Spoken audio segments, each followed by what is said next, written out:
मी कविता kitchen मध्ये स्वागत आहे। आता बनवत आहे शेपूची भाजी। त्यासाठी लागणारे साहित्य, एक कांदा कट करून घेतलाय, 1 चमचा तिखट, 1 चमचा मीठ, अर्धा चमचा हळद आणि शेंगदाण्याचं कूट 2 चमचा, वाटी भरून मसुरीची डाळ, 5 लसूण पाकळ्या, 2 चमचे तेल, कढई ठेवली, गॅस चालू केलाय। चला तर बनवूया रेसिपी। तेल टाकून घेते। आता आपण 2 चमचे तेल टाकले।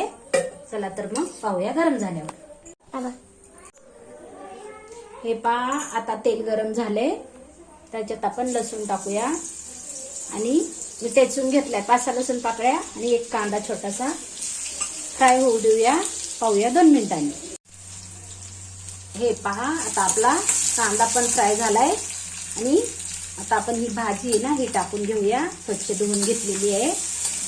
आता डाळ पण टाकायची, स्लो गॅस केलाय। आणि ही सगळी मसाले आहेत ना, ती पण तेलात टाकूया, झाकून ठेवूया आणि 2 मिनिटांनी मिक्स करून घेऊया, पाहूया 2 मिनिटांनी। हे पहा, आता मी मिक्स करून घेते।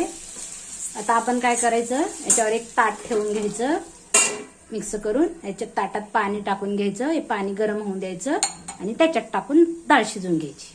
चला तर 5 मिनिटं झाले। आता आपली भाजी तयार आहे। भाकरी बरोबर, भाताबरोबर, चपाती बरोबर खूप छान लागते। चला तर गॅस बंद करून घेऊया। व्हिडिओ आवडला तर लाईक करा, शेअर करा, सबस्क्राईब करा। व्हिडिओ पाहिल्याबद्दल धन्यवाद। भेटूया उद्याच्या रेसिपीमध्ये। Bye bye.